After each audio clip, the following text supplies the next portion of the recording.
Welcome to the Vietnamese Poetry, Literature channel. Today we will listen to the work, The Early Days of Vietnam, by author Vo Nguyen Giap. Let's listen. I wrote these lines in May 1970. The days are long gone when foreigners cannot find Vietnam on maps. Our homeland with thousands of years of history, along with our two neighbors Cambodia and Laos, was then just a strip of land on the edge of the Pacific Ocean, between India and China, with an ambiguous name. Coined by the colonialists, French India. Long gone are the days when the Democratic Republic of Vietnam was still an island of freedom, appearing amidst the waves, on the vast sea of capitalism in Southeast Asia. Not many of my friends and brothers even recognize me. Not many people have fully realized the significance of this historical event. The era of imperialism is over. Today, every act of bandits on the Indochina Peninsula becomes an adventurous step and cannot avoid punishment. Every crime they commit here touches the conscience and emotions of hundreds of millions of people in different regions of the earth. All of colonialism's extremely costly methods of applying lipstick and makeup to its puppet government's lackeys were in vain and useless. The Provisional Revolutionary Government of the Republic of South Vietnam was born amid fierce fire and bullets, and was immediately welcomed with joy by the whole progressive human race that had long been waiting for it. The government of the Kingdom of National Unity of Cambodia has just announced its establishment and has been recognized by dozens of countries near and far. Today, when hundreds of thousands of Chinese nationalist troops are just ghosts of the past, Chiang Kai-shek is living out his dying days on the island of Taiwan. It is difficult to imagine the dangerous moments when near 200,000 Chiang troops rushed into the north from several directions.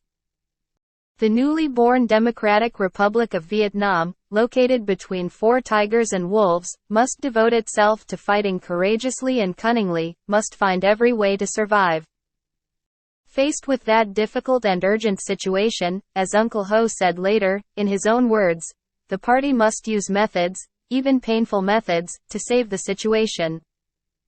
In him, all problems, all matters of the party, the country, and the people become deep emotional vibrations. The 15-year-old working-class party had one power. On the land left by our ancestors, the spring of the nation has begun from today. That great good news cannot be fully told to friends far and near. In August 1945, Uncle Ho wrote a letter in the name of Revolutionary Nguyen I Quoc calling for a general uprising. In early September, Uncle Ho appeared before the people with the title of President Ho Chi Minh.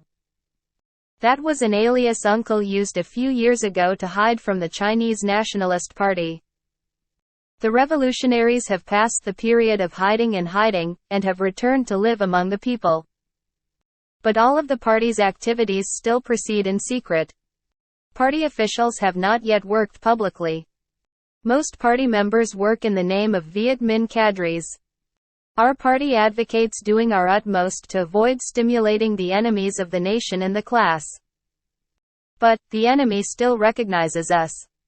The revolutionary government has been established for many days, but has not yet been recognized by any country. Chiang's generals were forced to trade with us to have food and housing.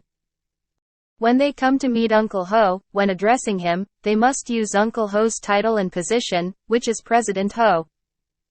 But, in all the papers sent to Uncle Ho, they just read, Mr. Ho Chi Minh, dear Mr. Ho Chi Minh.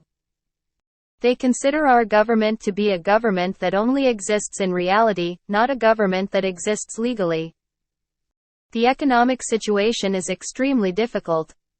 Most of the land in the north is abandoned. From flood to prolonged drought. Some of the Japanese factories that were returned cannot be operated yet.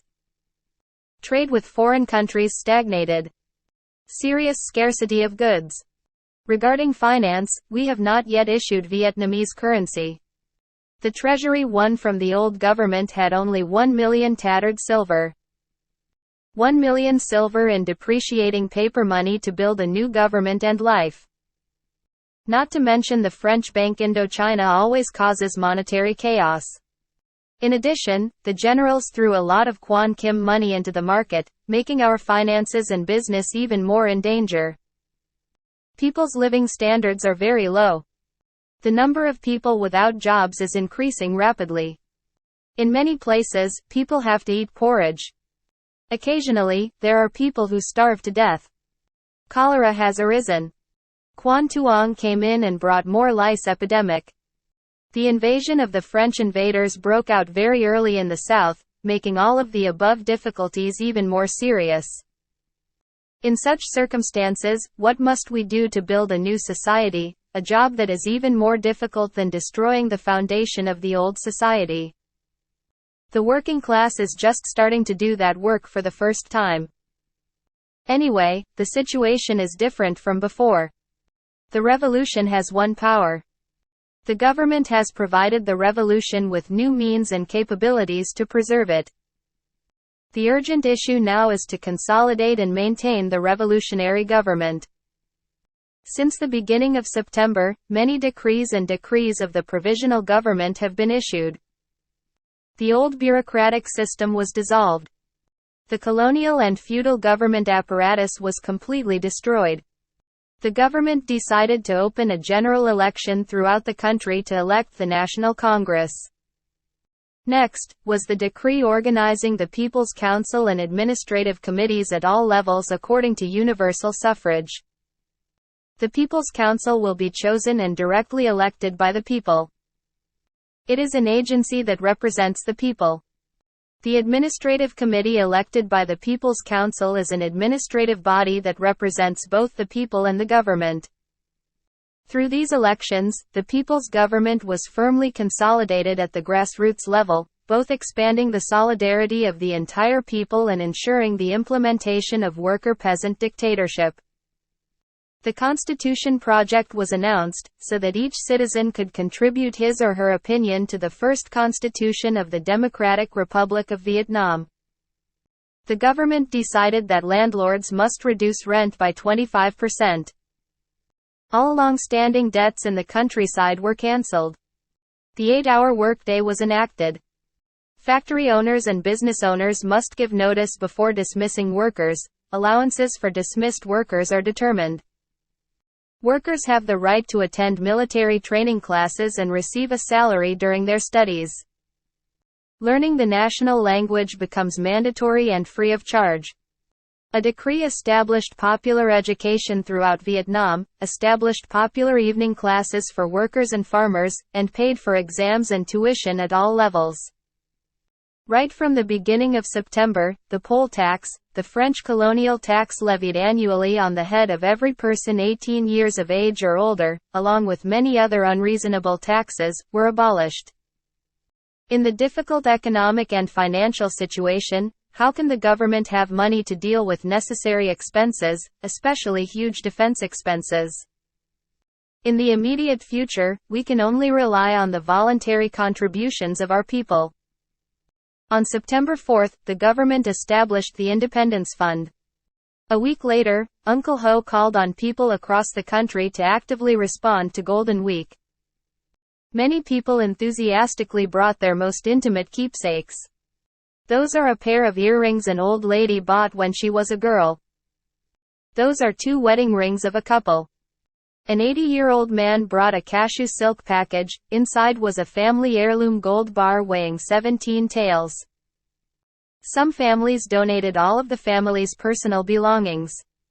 In just a short time, people from all walks of life donated 20 million VND and 370 kilograms of gold to the Independence Fund in Golden Week.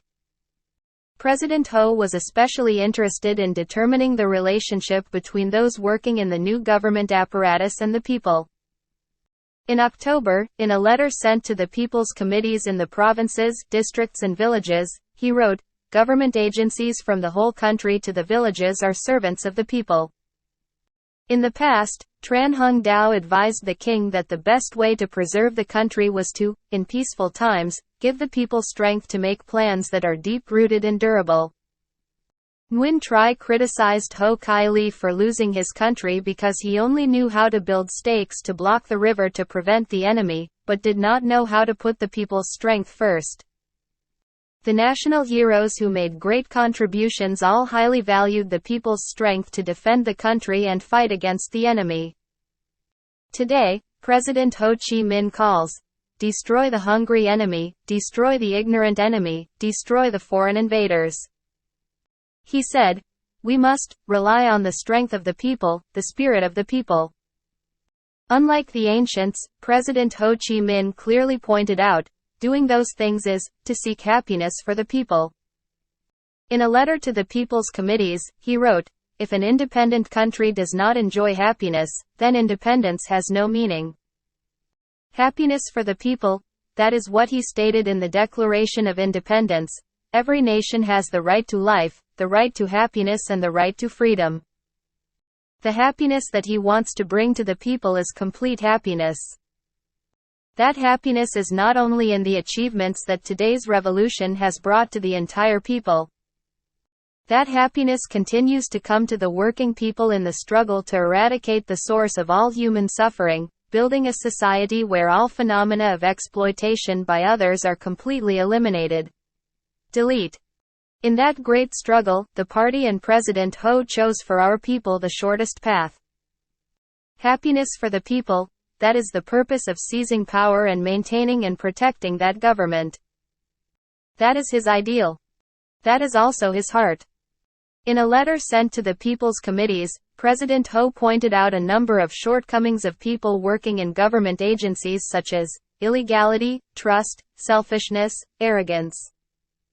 He ended the letter, "For the happiness of the nation, for the good of the country, I must say, we must keep the words justice and integrity deep in our hearts." In December, Uncle Ho wrote a self-criticism article for publication in newspapers. "Because I love and trust me, my people entrust the fate of my country to me. It is my duty as a helmsman to steer the boat of the fatherland beyond the storms and safely to the shore of the people's happiness. Although we have been fighting for independence for 5 months, other countries have not recognized us. Although our soldiers fought fiercely, the resistance war was not yet victorious.